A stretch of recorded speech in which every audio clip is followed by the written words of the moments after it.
성경의 소리와 성경적 세계관 아카데미를 운영하고 있는 이양우TV의 이양우 목사입니다.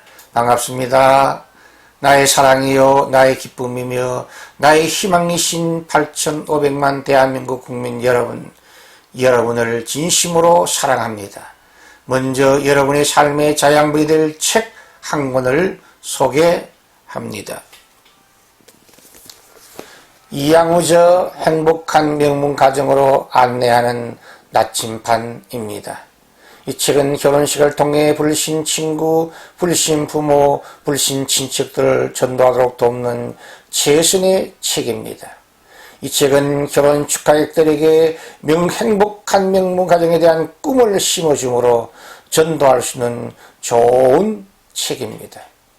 이 책은 결혼식 축하객들에게 답례품으로 최상의 선물이며 화목한 가정을 지키도록 돕는 책입니다.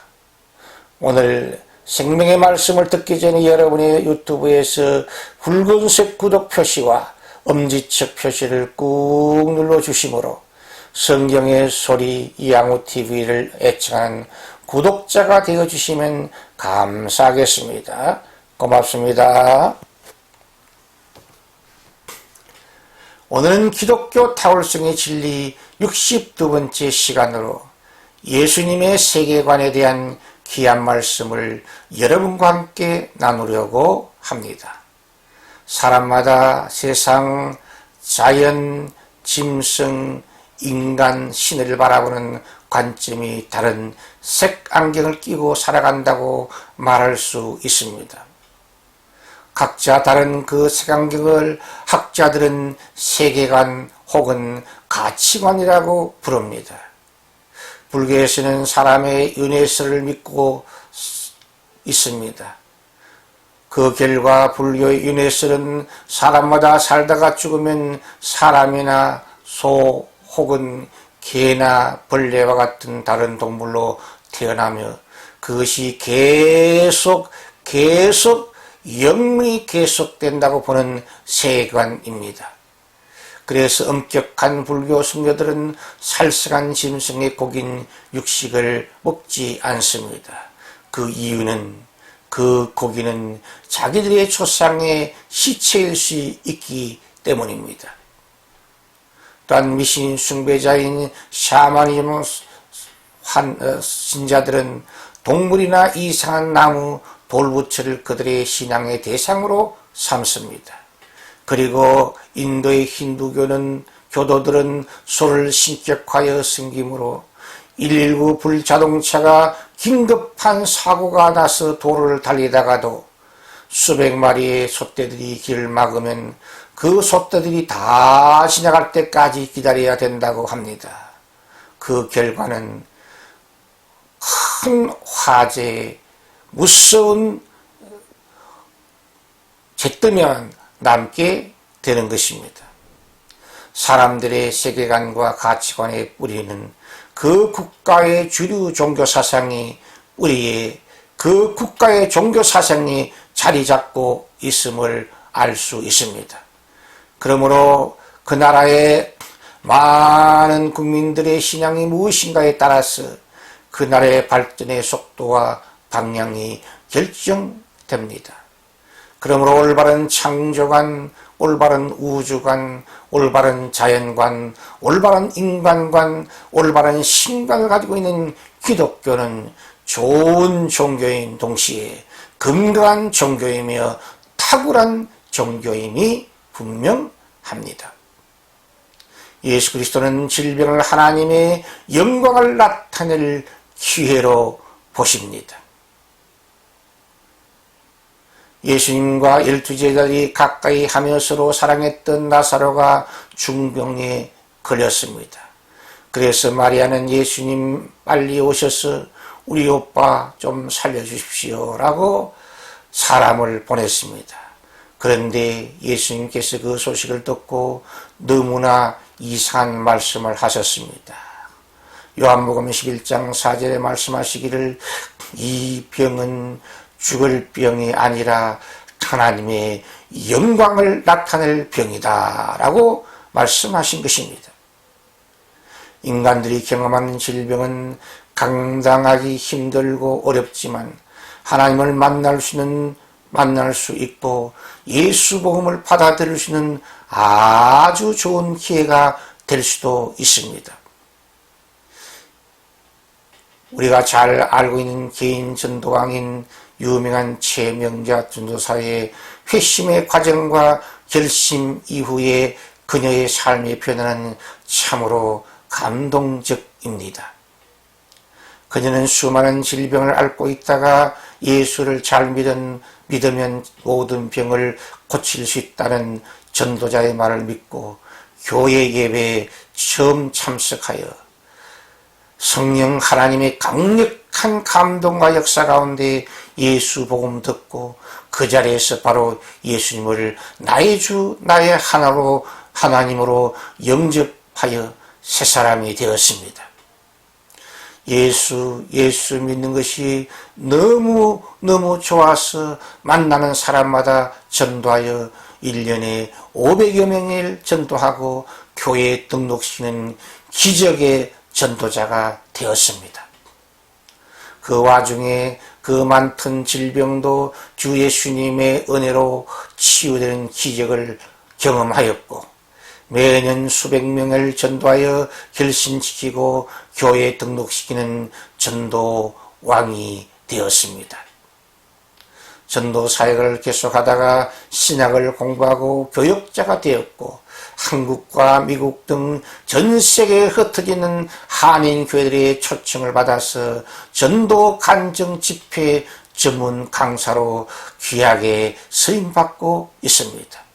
그 결과로 수많은 영혼들을 각성시키며 교회의 부흥을 견인하는 존귀한 일꾼으로 사역하고 있습니다. 예수 그리스도는 인간의 죽음을 잠자고 쉬고 있는 것으로 보십니다. 부활이요 생명이신 예수님은 나사로가 죽은 것을 아시고 이렇게 말씀하셨습니다. 요한복음 11장 11절에서 14절 말씀 중에 보면 우리 친구 나사로가 잠들었도다. 그러므로 내가 깨우러 가노라고 말씀하셨습니다. 사실 나사로가 죽은 것입니다. 부활의 생명이신 예수 그리스도 앞에는 인간의 죽음은 죽음이 아니고 사망이 아니며 벨세도 아니며 종말도 아닙니다. 예수 앞에 있는 죽음은 잠자고 쉬고 있는 것이 됩니다.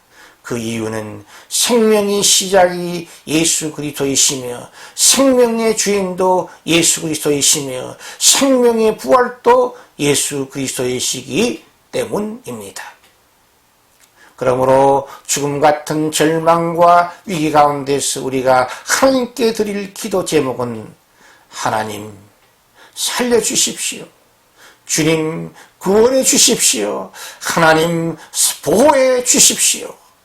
그렇게 기도해야 될 줄 믿습니다. 그러므로 부활이요 생명이신 예수님께서 친히 찾아오시고 말씀하시고 안수하시는 절망은 희망으로 위기는 축복으로 죽음은 부활로 전환될 줄 분명히 믿습니다. 예수 그리스도는 지체된 시간을 그가 하나님 되심과 제자들의 믿음을 강화시키는 좋은 기회로 만드십니다. 예수님은 세례요한이 세례 주던 곳에서 나사로의 유독한 소식을 듣고 2일을 더 머무셨고 다시 예루살렘에 가셨다가 나사로의 집에 도착해 보니 이미 나사로가 죽어 장사인지 4일이나 지나 있었다고 요한복음 11장은 기록하고 있습니다. 최소한 7일 정도의 의도적으로 지체하신 것입니다. 연약한 인간적인 관점을 볼 때에 예수님의 행동은 느림보, 거북이의 행보같이 보입니다. 그러나 예수님의 지체에는 주님의 깊으신 뜻이 숨어 있었음을 우리는 잊지 말아야 합니다. 예수님의 지체하심은 첫째, 주 예수님이 생명의 주인이신 하나님 되심을 계시하시기 위함이었으며, 둘째, 주 예수님이 부활의 주인이심을 계시하시기 위함이며, 셋째, 그 일을 통해 제자들 믿음을 강화시키기 위함이었습니다.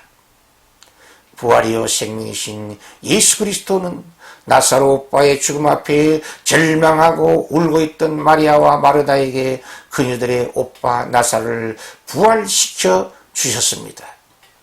요한복음 11장 40절에 말씀하시기를 너희가 오늘 믿으면 하나님의 영광을 보리라고 말씀하신 후에 그들이 무덤의 돌문을 옮겨놓자 나사로야 나오라고 명령하심으로 죽은 나사로를 살려주셨습니다. 그러므로 우리는 어떤 죽음 같은 절망과 위기 앞에서도 어신과 불신의 돌을 옮겨놓고 오늘의 부활이요 오늘의 생명이신 예수님을 경험할 수 있기를 주 예수님의 이름으로 축복합니다. 예수 그리스도의 부활의 역사는 과거에도 일어났고 미래에도 일어날 것이며 오늘 바로 이 자리에서도 분명히 일어날 수 있음을 확신하는 큰 믿음의 용사들이 되시기를 주의 이름으로 축원합니다. 이것이 기독교의 탁월성의 진리입니다. 시청자 여러분의 따뜻한 구독과 칭찬과 후원은 새로운 메시지를 준비하는 저에게 큰 힘과 능력이 됩니다. 감사합니다. 샬롬, 샬롬, 샬롬.